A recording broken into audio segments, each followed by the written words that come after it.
நாலு கர்த்தருடைய வார்த்தைக்கு நேராக என்னுடைய இருதயத்தை திருப்புவோம். மத்தேயு 27ஆம் அதிகாரம் 35ஆம் வசனம். அவரை சிலுவையில் அறைந்த பின்பு அவர்கள் சீட்டு போட்டு அவருடைய வஸ்திரங்களை பங்கிட்டு கொண்டார்கள்.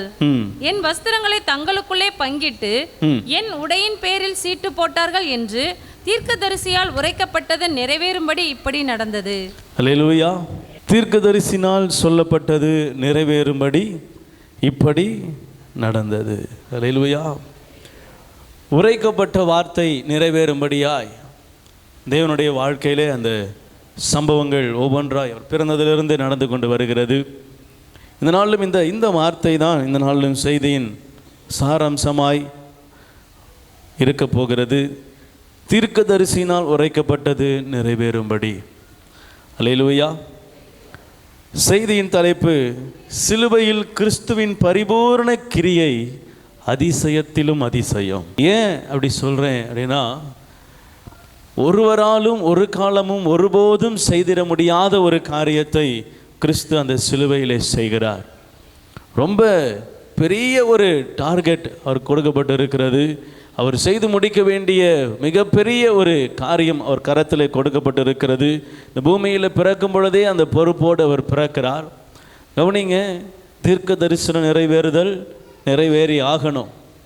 எத்தனை தீர்க்க தரிசனம்? 1-2 முடியல தீர்க்க தரிசனம். அது வாட்டுக்கு 10-20 என்ன செய்யுது போது. நிறைய தீர்க்க தரிசனம் அவர் குறித்து சொல்லப்பட்டு இருக்கிறது. அப்போது ஒரு கிட்டத்தட்ட 20 தீர்க்க தரிசனம் கிட்ட என்ன செய்ய வேண்டியது இருக்குது? நிறைவேற்றி முடிக்கணும். ஒவ்வொரு பகுதியும் அவர் நேர்த்தியாய் நிறைவேற்றி முடிக்கணும். அது மட்டும் அல்ல, உலக எல்லா மக்களுடைய பாவங்களையும் சுமந்து என்ன செய்யணும்? தீர்க்கணும். ஆமே. இதோ அடிக்கப்படுகிற கிருபாதார ஆட்டுக்குட்டி அவர்தான். அவருக்கு அடிக்கப்படும்படியாய் தன்னை ஒப்பு கொடுக்கிறவர். அப்போது உலக மக்களின் பாவத்தை சுமந்து தீர்க்கணும். ஆக இவருடைய அநேக காரியங்கள் அவரை சுற்றிலும் இருக்கிறது. அநேக பொறுப்புகள் இருக்கிறது. அநேக பெரிய வேறு யாராலும் செய்ய முடியாது, அவர் ஒருவரால் மட்டுமே செய்யக்கூடிய காரியம் அவர் கரத்தில் கொடுக்கப்பட்டு இருக்கிறது. அதை மிகவும் கவனத்தோடு பொறுப்போடு அவர் செய்கிறார், செய்து முடிக்கிறார், எல்லாவற்றையும் நிறைவேற்றுகிறார், நேர்த்தியாய் முடிக்கிறார். இதில் மறைந்திருக்கிற சத்தியம் என்ன தெரியுமா? இது எல்லாம் எனக்காக செய்கிறார். அல்லேலூயா.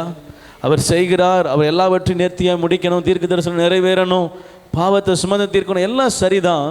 அதில் எனக்காக அவர் அதை செய்கிறார் என்பது தான் இதில் மறைந்திருக்கிற இந்த வசனங்கள் எல்லாம் படித்தாலும் அதில் எப்படி பழத்தை பிழிஞ்சால் சாறு வருமோ அதே போல் அந்த சாறு என்னன்னா, இது எல்லாம் எனக்காக செய்தார். இத்தனை அதிசயங்களை அவர் நிகழ்த்தியிருந்தாலும் இது எல்லாம் அவர் எனக்காக செய்தார்.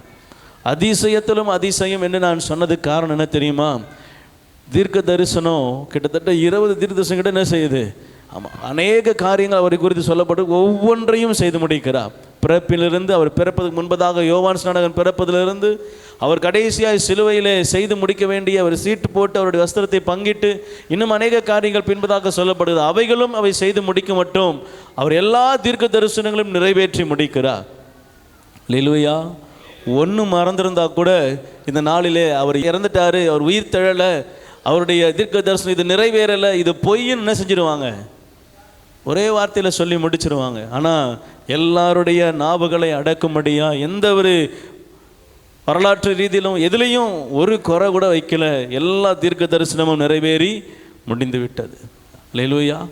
அவரை குறித்து சொன்ன தீர்க்க தரிசனம் சிலுவை வரை எல்லாவற்றையும் நிறைவேற்றி முடித்து அவர் சிலுவையிலே முடிந்தது என்று சொன்னார். அல்லேலூயா. அது சாதாரண விஷயம் இல்லை, சாதாரண காரியம் அல்ல. நான் சொல்கிறேன் இல்லை, மறுபடியும் சொல்கிறேன், ஒப்பு கொடுத்தல், ஆனால் ஆண்டவருடைய சிலுவையில் அறைதல், இந்த வசனங்களை தியானிக்கும் பொழுது சாதாரணமாக நம்ம பேசுகிறது போல அல்ல. நம்ம படிக்கிற ஒவ்வொரு வார்த்தையும், கேட்கிற ஒவ்வொரு வார்த்தைகளும் எல்லாவற்றிலும் மிகப்பெரிய ஆழம் அடங்கியிருக்கிறது. ஆமென். கவனிங்க, வாசிக்கலாம். மத்தேயு 1ஆம் அதிகாரம் 21 வாசிக்கலாம். குமாரனை பெற்று அவளுக்கு இயேசு என்று பெயரிடுவாயாக, ஏனெனில் அவர் தமது ஜனங்களின் பாவங்களை நீக்கி அவர்களை ரட்சிப்பார் என்றான். ஒரு தூதன் சொல்றான், அவருக்கு பேர் இயேசு என்று பெயரிடணும், அவர் தம்முடைய ஜனங்களின் பாவங்களை நீக்கி ரட்சிப்பார். 22ஆம் வசனம், தீர்க்கதரிசியின் மூலமாய் கர்த்தராலே உரைக்கப்பட்டது நிறைவேறும்படி இதெல்லாம் நடந்தது. அல்லேலூயா. ஒவ்வொரு வார்த்தையிலும் ஒவ்வொரு அர்த்தங்களை உள்ளடக்கி இருக்கிறது. கவனிங்க, அவர் இரட்சகர், அவர் இம்மானுவேலர், அவர் இந்த உலகத்தில் பிறக்கணும். அவர் பிறப்பதன் நோக்கம் பாவங்களை நீக்கி மக்களுடைய ஜனங்களுடைய பாவங்களை நீக்கி ரட்சிக்க வேண்டும். இது அவருடைய பிறப்பின் முன்பதாக அறிவிக்கப்படுகிற ஒரு காரியம். ஆனால் இது எப்படி நடக்கணும்னா, தீர்க்க தரிசனம் நிறைவேறுதலின்படி என்ன செய்யணும்? இது நடக்கணும். அல்லேலூயா. பிறக்கும்போது கூட எப்போது தீர்க்க தரிசனம் உரைத்தாரோ, அந்த தீர்க்க தரிசனம் உரைத்தது எப்படி உரைக்கப்பட்டதோ அதை போலவே எங்களுடைய பிறப்பும் என்ன செய்யணும்? இருக்கணும். ஆமென். அப்படியாகவே அவர் பிறக்கிறார். ஒவ்வொரு வசனம், நீங்கள் மத்தேயு முழுவதும் அநேக தீர்க்க தரிசனங்கள் உண்டு. நான் சொற்ப ஒரு வசனங்களை மாத்திரம் எடுத்திருக்கிறேன். சில முக்கியமான காரியங்களை மாத்திரம் உங்கள் நினைவுக்கு கொண்டு வர விரும்புகிறபடி நான் அவைகளை மாத்திரம் இந்த நாளில் தியானித்து நாம் முடிக்க போகிறோம். அதே மத்தேயு 2ஆம் அதிகாரம் 6ஆம் வசனத்தில், யூதேய தேசத்தில் உள்ள பெத்லகேமே, யூதாவின் பிரபுக்களில் நீ சிறியதல்ல, என் ஜனமாகிய இஸ்ரவேலை ஆளும் பிரபு உன்னிடத்திலிருந்து புறப்படுவார் என்று தீர்க்கதரிசியினால் எழுதப்பட்டிருக்கிறது என்றார்கள். அல்லேலூயா, அல்லேலூயா. இஸ்ரவேலை ஆளுகிற பிரபு உன்னிடத்திலிருந்து என்ன செய்வார்?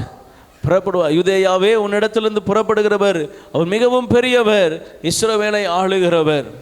ஆமென். அவருடைய தீர்க்க தரிசனம் அந்த நாளில் சொல்லப்பட்ட வாசனம் என்னன்னா, ஒரு குறிப்பிட்ட ஜனங்களுக்கு மாத்திரம் அது ரட்சிப்பை போல வெளிரங்கமாக்கப்படுகிறது.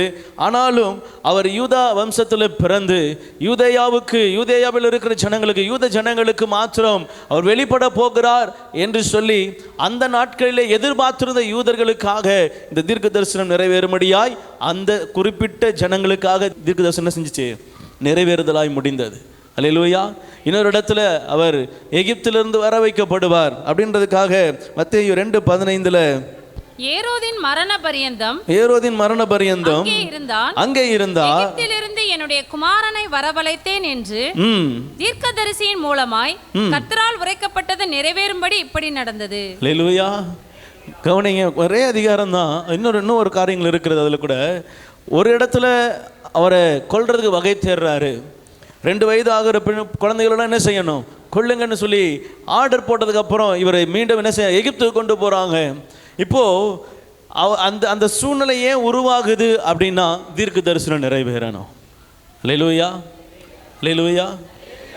நம்ம வாழ்க்கையில் கூட நம்ம சில நேரங்களில் யோசித்து பார்க்குறோம், ஏன் சம்மந்தம் இல்லாமல் நம்மளை விரட்டுறாங்க? ஏன் சம்மந்தம் இல்லாமல் நம்ம இந்த இடத்துலேருந்து வெளியே போகிறோம்? ஏன் சம்மந்தம் இல்லாமல் கர்த்தர் நம்ம இந்த இடத்துலேருந்து கொண்டு போகிறார்? எதுக்கு இந்த சூழ்நிலை நடக்குது? எதுக்கு இந்த சம்பவம் நடக்குது? சில நேரங்களில் நம்ம யோசிக்கிறது உண்டு இல்லை? ஆண்டவர் சொல்கிறாரு, உங்களை குறித்தும் தீர்க்க தரிசனம் உண்டு. ஆமென். என்னை குறித்த ஜீவ புஸ்தகத்தில் எழுதியிருக்கிறது. அல்லேலூயா. ஆண்டவர் சில இடங்களில் சில காரியங்களை காரணம் இல்லாமல் நடக்கிறது போல தெரியும். ஏன் எதுக்குன்னே தெரியாமல் நடக்கும். நீங்கள் ஆண்டவருடைய கரத்தில் ஒப்பு கொடுத்து ஜெபம் பண்ணி விடுங்களேன், ஆண்டவர் நேர்த்தியாக நடத்துவார். அல்லேலூயா. இங்கே கர்த்தருடைய தீர்க்க தரிசனம் அப்படித்தான். இவரை குறித்து அங்கே அழகாக அவர் இருந்திருக்கலாம், ஆனால் ஒரு குழப்பம் வருது. அங்கே ராஜாக்கள் மத்தியில் ஒரு குழப்பம் வருது. கொலை செய்ய வேண்டும் அளவுக்கு அவனுடைய இருதயம் கடினப்படுது. அங்கிருந்து ஆண்டவர் எகிப்துக்கு போகிறார். காரணம், அந்த சூழ்நிலை உருவாகுது. காரணம், தீர்க்க தரிசனம் ஏற்கனவே உரைக்கப்பட்டது. அவரின் தாசனை எகிப்திலிருந்து என்ன செய்வேன்? வரவழைப்பேன். அல்லேலூயா. ஆமாம், அந்த வசனம் தீர்க்க தரிசனம் நிறைவேறும்படியாய் அங்கிருந்து அவர் வருகிறார். அதே 2:17-18 வாஸ்தவம்னா, அங்கே ஒரு தீர்க்க தரிசனம் நிறைவேறணும். அந்த 2 வயது குழந்தைகள் மரிப்பதற்கு ராமாவிலே அழுகை சத்தம் உண்டாகும் என்கிற தீர்க்க தரிசனம் நிறைவேறணும். இப்படிப்பட்ட தீர்க்க தரிசனம் எல்லாம் நிறைவேறி முடிக்கும் பொழுது தான் சிலுவையிலே அவர் எல்லாவற்றையும் செய்து முடிக்கும் பொழுது அனைத்து தீர்க்க தரிசனங்களும் நிறைவேறிற்று. அதே 2:23 நாசரேத் என்னும் ஊரிலே வந்து வாசம் பண்ணினார்.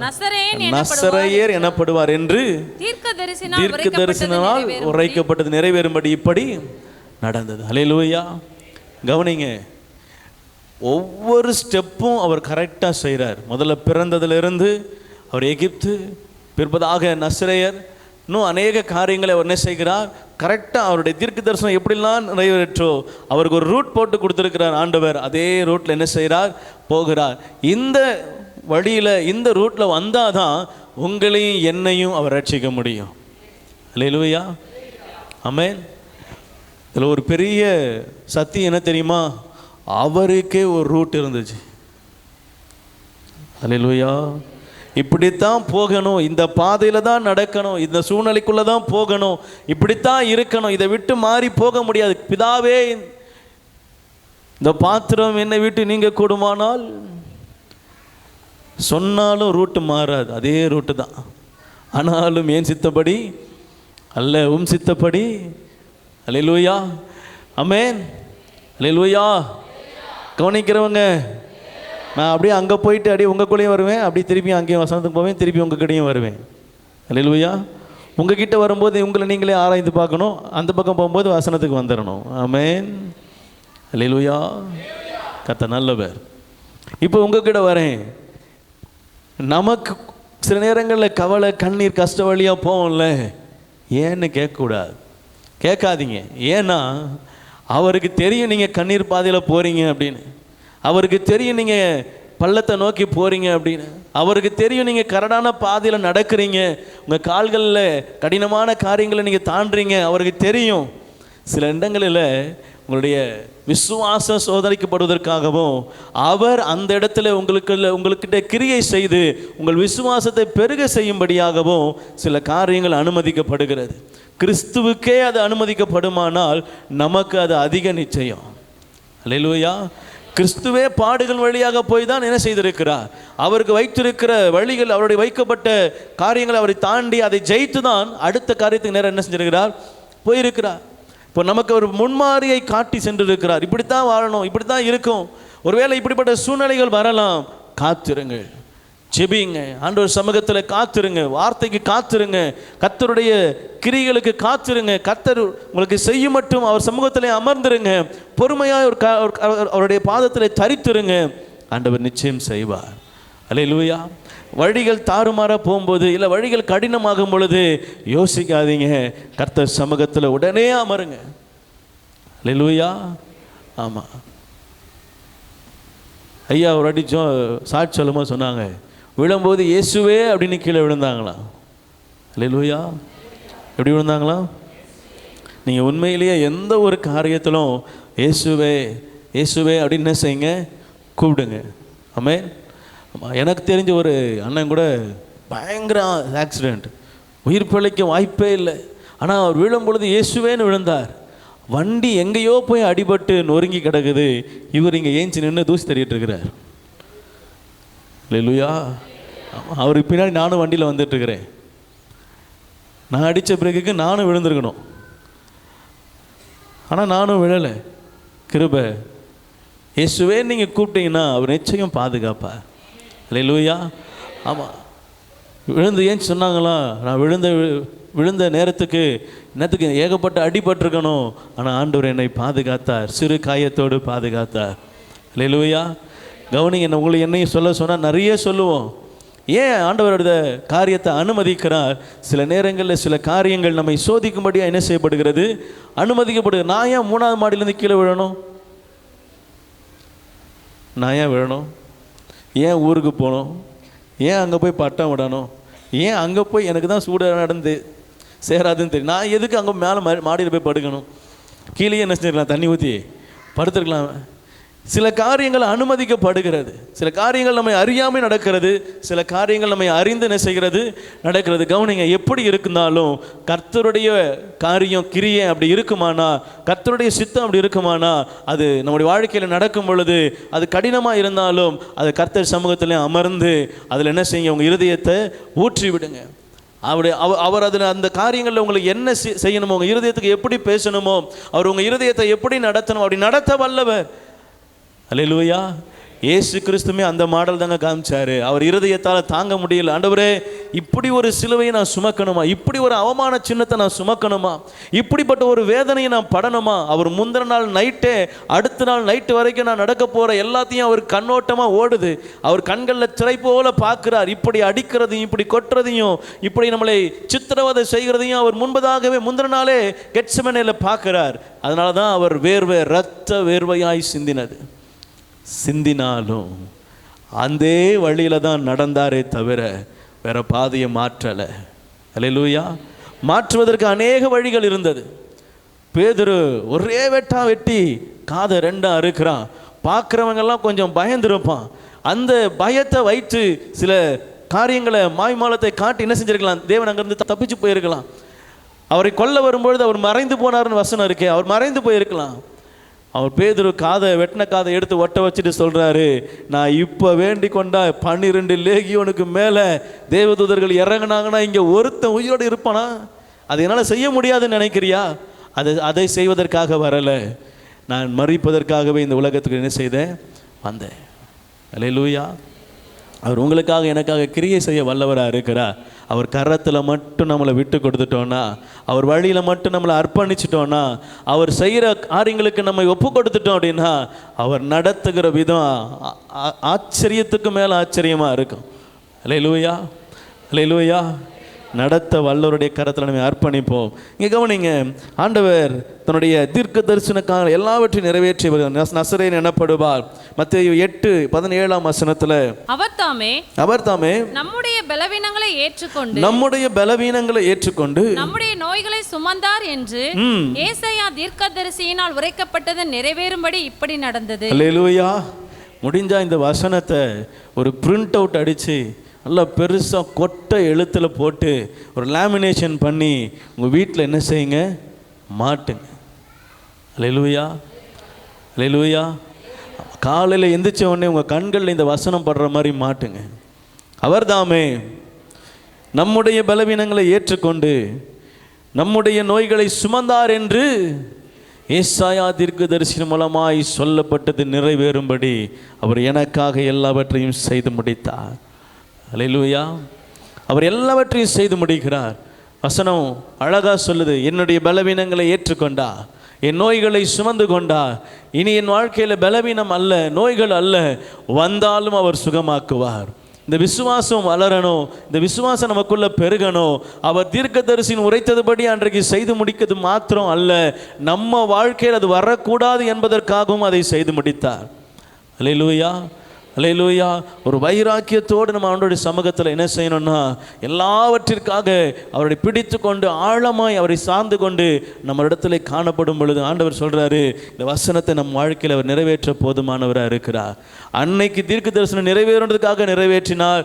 இன்னைக்கு ஆண்டவர் நம்மை பார்த்து சொல்லுகிறார், அன்று நிறைவேற்றினது தீர்க்க தரிசனம் நிறைவேறுவதற்காக மாத்திரம் அல்ல, உங்களை என்னையும் இந்த வசனத்தை போல பாதுகாக்க வேண்டும் என்பதற்காக.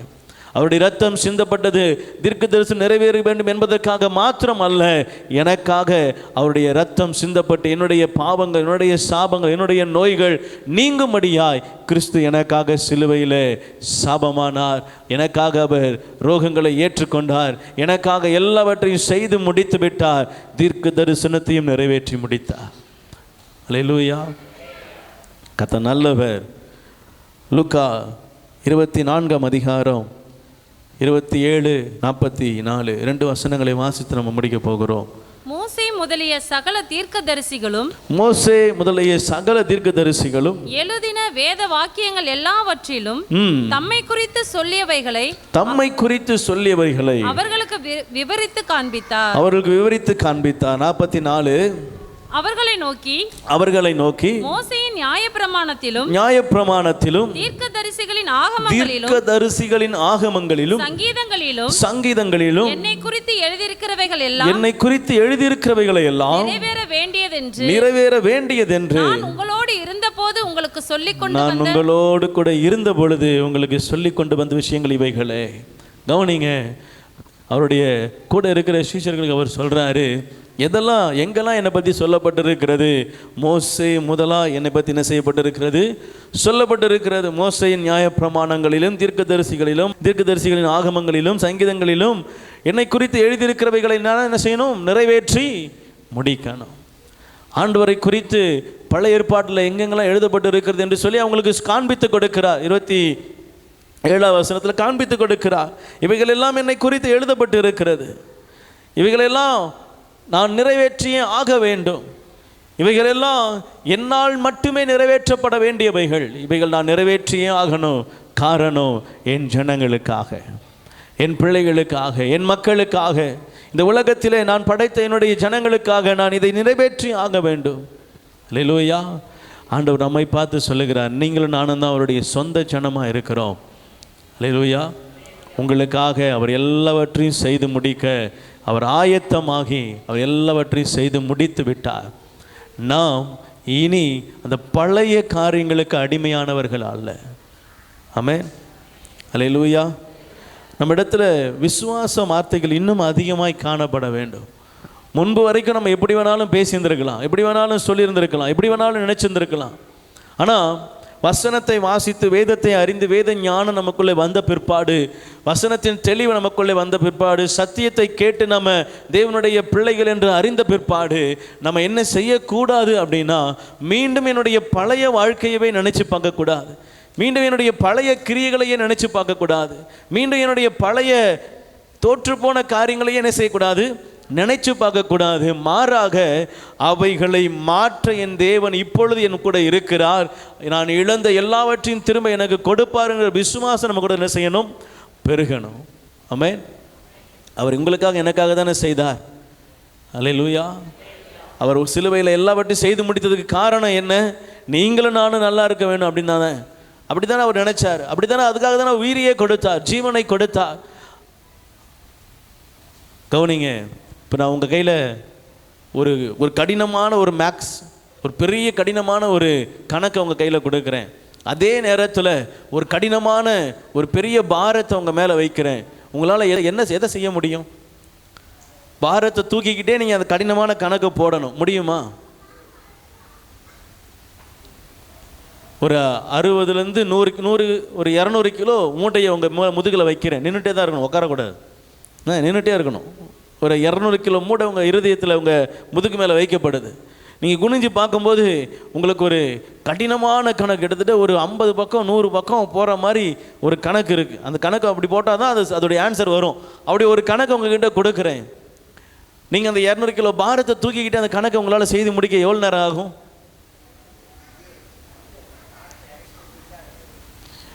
ஏதாவது ஒன்று என்ன செய்யலாம், நீங்கள் முயற்சி பண்ணி பார்க்கலாம். அல்லேலூயா. ஏதாவது ஒன்று இந்த மொத்த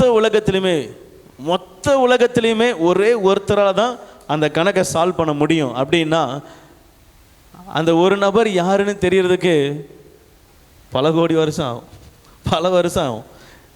200 கிலோ பாரத்தை நம்மளால் தூக்கிக்கிட்டு ஒரு சாதாரண கணக்கவே என்ன செய்ய முடியாது, போட முடியாது. ஆனால் ஆண்டவர் இந்த உலக மக்களோட எல்லாத்துடைய பாரத்தையும் தன் மீது சுமந்து கொண்டார். அதே நேரத்தில் தன் பிறப்பிலிருந்து இறப்பு வரைக்கும் சொல்லப்பட்ட தரிசனங்கள், தீர்க்க தரிசனங்களை நிறைவேற்றி முடிக்கிறார். இது ரெண்டும் சாத்தியமே அல்ல, ரொம்ப பெரிய விஷயம்.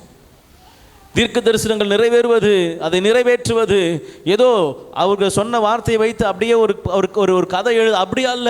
அதன்படி தன் வாழ்க்கையில் நிறைவேற்றி காட்டணும், தன் அதில் ஜெயித்து காட்டணும், அதை மணி நடந்து காட்டணும், அது சொன்னதை நிறைவேற்றி காட்டணும். அப்படிதான் அது தீர்க்க தரிசனம் நிறைவேறுதலுக்கு நான் அடையாளம். அது சாதாரணமான ஒரு மனிதனால் முடியாது, அது தேவனால் மாத்திரமே முடியும். நேர்த்தியாய் செய்து முடித்தார், சிலுவை மட்டும். காரணம் உங்களுக்காக, எனக்காக. அவர் எல்லாவற்றையும் உங்களுக்காக எனக்காக செய்து முடிச்சிட்டார். மிகவும் கடினமானவைகளெல்லாம் அவர் எடுத்துக்கொண்டார். இப்போ லகுவானவை நம்ம இடத்துல கொடுத்திருக்கிறார். அல்லேலூயா. அவரை சார்ந்து கொள்வோம். கர்த்தர் நம்மை நடத்த வல்லவர். சிலுவையில் கிறிஸ்துவின் பரிபூரண கிரியை அதிசயத்திலும் அதிசயம். கவனிங்க, ஒருவராலும் செய்ய முடியாத தீர்க்கதரிசனம் நிறைவேறுதல் அவரால் மாத்திரம் செய்து முடிக்க முடிந்தது. யாராலையும் நினச்சி கூட பார்க்க முடியாது, யாராலையும் யோசித்து கூட பார்க்க முடியாது. இப்படிப்பட்ட ஒரு மரணத்துக்கு நேராக நான் போகிறேன். இதில் என்னுடைய கிரியைகள் தேவன் கொடுத்த வழிகளில் நான் என்ன செய்யணும், போகணும். இதை தான் நான் செய்து முடிக்கணும். ஆனால் இதை செய்வது மிக கடினம், மிக பாரமான காரியம். எல்லாவற்றையும் அறிந்தும் அதை எனக்காக உங்களுக்காக அவர் ஏற்றுக்கொண்டு கடினமானதை சுமந்து மிகவும் கடினமானதை நிறைவேற்றி இன்று உங்களுக்கும் எனக்கும் விடுதலையை கொடுத்திருக்கிறார். நீங்களும் நானும் சுகமாய் வாழும்படியாய் ஆண்டவர் வழிவாசல்களை திறந்து கொடுத்திருக்கிறார். இன்னும் அதிகமாய் அவருக்குள்ளே வேரூன்றுவோம், இன்னும் அதிகமாய் அவரை பிடித்து கொள்ளுவோம். நம்முடைய வாழ்க்கை முழுவதும் கிறிஸ்துவின் இரத்தம் நம்மை பாதுகாப்பாய் நடத்தும். அல்லேலூயா. அப்படி கண்களை மூடி ஒரு நிமிஷம் நம்ம அறிக்கை செய்வோமா? ஆண்டவரை பார்த்து, ஆண்டவரை எனக்காக எல்லாவற்றையும் செய்து முடித்தீங்க, தீர்க்க தரிசனம் எனக்காக நிறைவேற்றப்பட்டது. கிறிஸ்து தீர்க்க தரிசனம் நிறைவேற்றுவதற்கு நோக்கம் அவருடைய கணக்கை முடிக்கணுன்றதுக்காக அல்ல, என்னுடைய கணக்கை துவக்கணுன்றதுக்காக, என்னுடைய வாழ்க்கை ஆரம்பிக்கப்பட வேண்டும் என்பதற்காக, என்னுடைய வாழ்க்கை ஜெயமாக இருக்க வேண்டும் என்பதற்காக, நான் ஆசீர்வதிக்கப்பட வேண்டும் என்பதற்காக எனக்காக சிலுவையை சுமந்தார், எனக்காக எல்லாவற்றையும் ஜெயமாய் முடித்தார். அவருடைய கிரியை சிலுவையிலே அதிசயத்திலும் அதிசயம், யாராலும் கிரகிக்க முடியாத காரியங்களை செய்து முடித்தார், எனக்காக செய்தார்.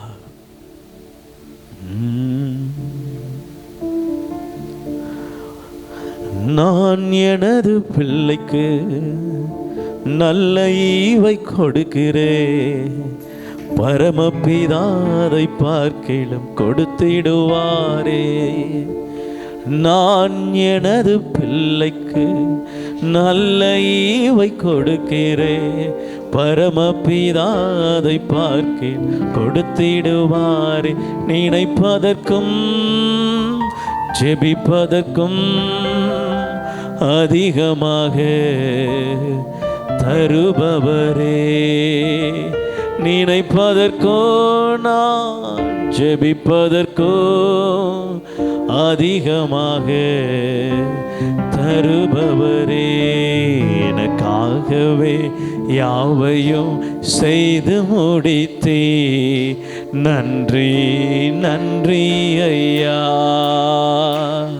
என் பாரங்கள் யாவையும் சுமந்து கொண்டீரே, நன்றி நன்றி ஐயா.